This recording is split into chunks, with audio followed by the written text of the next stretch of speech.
Pak Kuatli, ini kan juga jadi salah satu yang diperhatikan juga ya, karena peran dari masyarakat terkecil tetangga kita harus betul-betul sadar ya Bapak ya terkait dengan keamanan ini.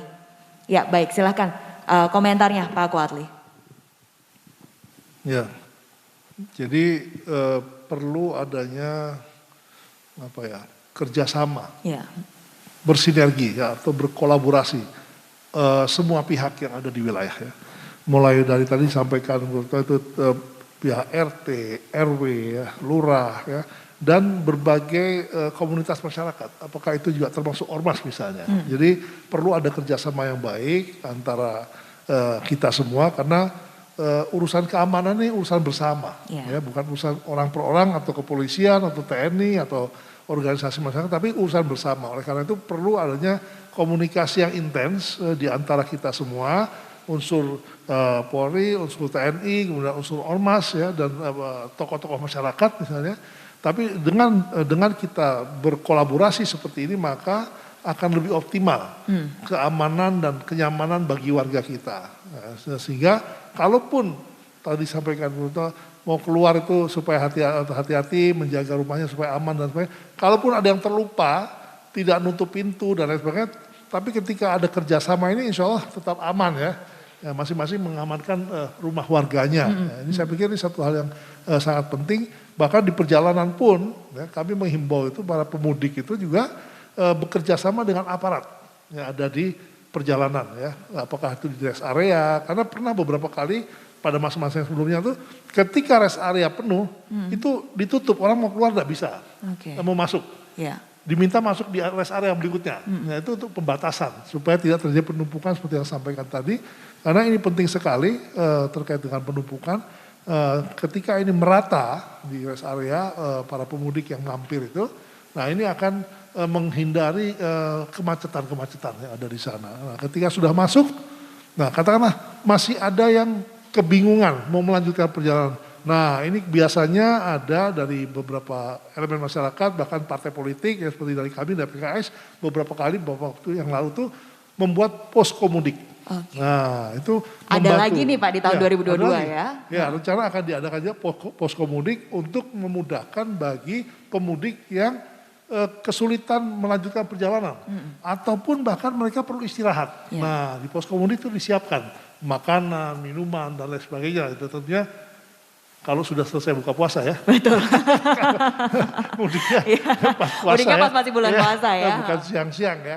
Artinya paling tidak kemudahan-kemudahan itu kita berikan, dan disitulah gunanya kita semua kelompok masyarakat ini saling memudahkan urusan sesama kita. Iya betul, tapi tindak kejahatan tidak hanya terjadi di lingkungan rumah saja, bisa saja di rest area pun juga ada ya Pak Kuatli ya? Ya itu bisa terjadi, artinya oleh karena itu kita perlu waspada, berhati-hati, jangan sampai lengah atau lalai ya. Katakanlah rest area, ketika penumpangnya semua turun, maka kalau mau naik mobil ya, kuncilah mobilnya ya. Sehingga dengan gitu kita kan dianjurkan kita berusaha, berikhtiar, kemudian baru bertawakal.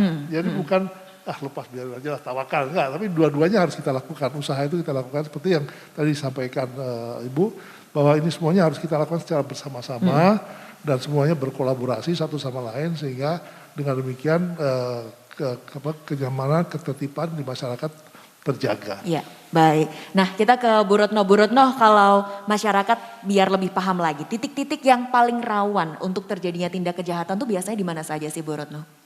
Ya terima kasih Mbak. Jadi kita seperti kita tahu semua Bapak Ibu, Sukoharjo ini memang wilayahnya kecil ya, tapi memang kompleks karena di sini juga kita penyokong Solo ya. Jadi memang Sukoharjo di sini ada wilayah ya di mana kepadatan penduduk, di sana juga ekonominya juga pesat. Itu adalah di Solo Baru ya, Grogol, kemudian Kartosuro.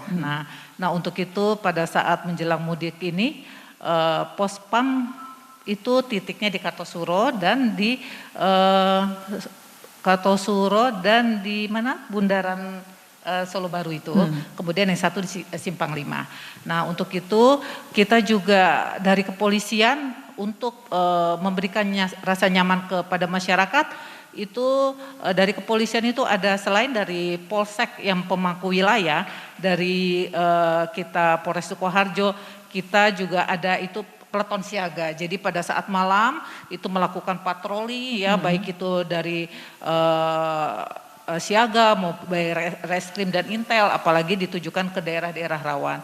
Dan kemudian apalagi saat ini sudah operasi ketupat, jadi itu sudah anggota sudah diploting semua ke sana. Jadi anggota sudah insert dari mulai hari Jumat. Jadi memang operasi ketupat tanggal 23, tapi saat ini giat KRED, kegiatan rutin yang ditingkatkan. Jadi kita sudah mengantisipasi, jadi jangan sampai nanti kita terdadak ya, jadi masyarakat nanti sudah ada yang mulai mudik, jadi sudah mulai diantisipasi dari awal. Ya demikian. Oke, jangan sampai nanti ada yang kecolongan juga ya, Bu Retno ya. Betul. Oke, tapi sudah adakah temuan Bu selama berjalannya operasi Candi sejauh ini? Saat ini mulai hari Jumat kemarin ini masih landai. Belum ya, dan semoga selalu semoga landai ya landai Ibu ya. Ya, semoga itu harapan kita Mbak. Harapan kita bersama. Nah, bagaimana juga cara menciptakan agar polisi ini jadi sahabat masyarakat? Karena kadang takut juga nih Bu kita ya sebagai masyarakat, waduh ada polisi nih gitu. Ya betul, jadi karena polisi itu tugasnya selain penindakan, sebenarnya mereka itu ada upaya preventif dan selain represif, preventif dan preemptif ya. Di mana itu preemptif itu penangkalan, kemudian preventif pencegahan. Jadi seyogyanya karena memang polisi itu dia berhadapan langsung dengan masyarakat, dia punya tugas tanggung jawab untuk Harkamtipmas, tetapi polisi itu sangat sebenarnya upaya penindakan itu adalah terakhir ya. Jadi upaya-upaya preemptif dan preventif itu yang dimaksimalkan.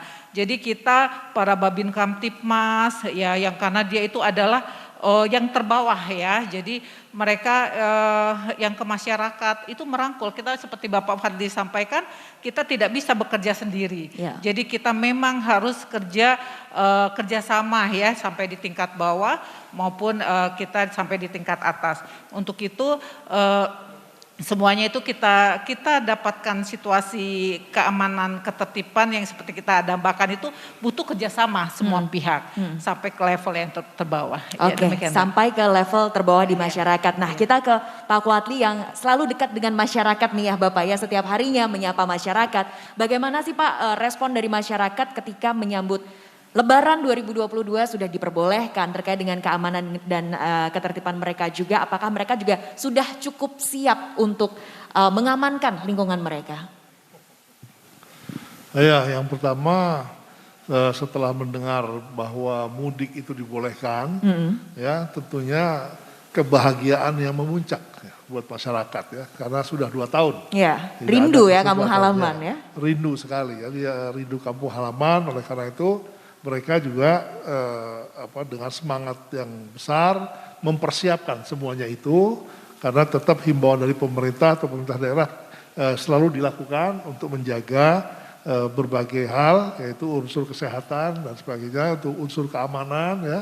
Ini karena himbauan itu ada, maka mereka mempersiapkan ya. Untuk itu tinggal nanti masalah pada eksekusinya terakhir ketika perjalanan ya. Ini komunikasi ini sudah terjalin ya. Saya sendiri di sini keluarga mudiknya ke tempat saya.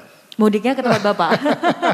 Dari Jakarta, dari beberapa daerah itu ya, karena pusat pertemuannya di tempat saya. Tempat Bapak. Oleh karena itu salah satu contoh aja. Tadi saya dengar dari masyarakat yang lain juga sudah merasakan, sudah mulai berdatangan ya, sedikit demi sedikit ya, bergelombang berdatangan, dan bahkan memang dari kami sudah membatasi ketika waktu sudah semakin dekat yang terkait dengan angkutan besar ya, angkutan berat itu juga ada himbauannya supaya pada saat H- sekian tidak boleh jalan lagi karena untuk menghindari kemacetan-kemacetan yang ada di jalan.